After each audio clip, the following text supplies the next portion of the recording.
As we first wandered the earth, our imaginations grew, threatening to burst at the seams of our minds. So we built language.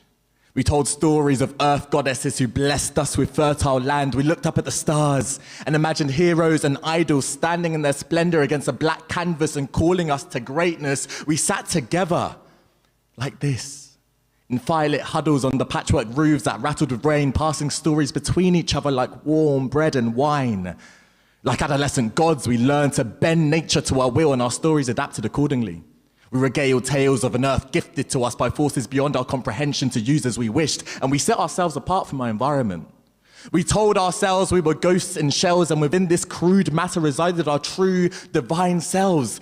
And in the same breath, we told ourselves our skin color, sex, gender, religion, sexuality, ability, hair, style, size, wealth, education, or birthplace should determine the parts of ourselves we were allowed to reveal, the roles we could take and the spaces we could fill.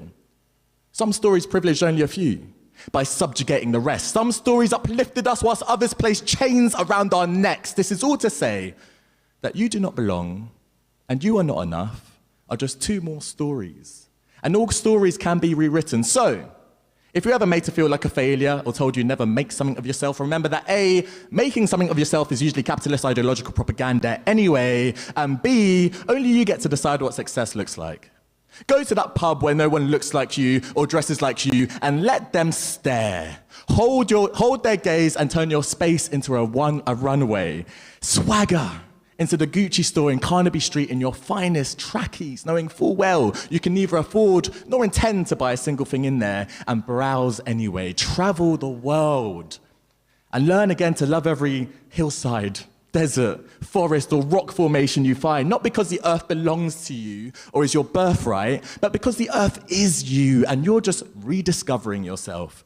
And for those of you who are ever called the likes of an Oreo or a Bounty for being well-spoken or reading a lot or being a theatre kid, remember that for millennia, people of color used language to weave the tales that have become the cornerstone of our collective mythos, and that the history of human achievement is not just a history of Western civilization.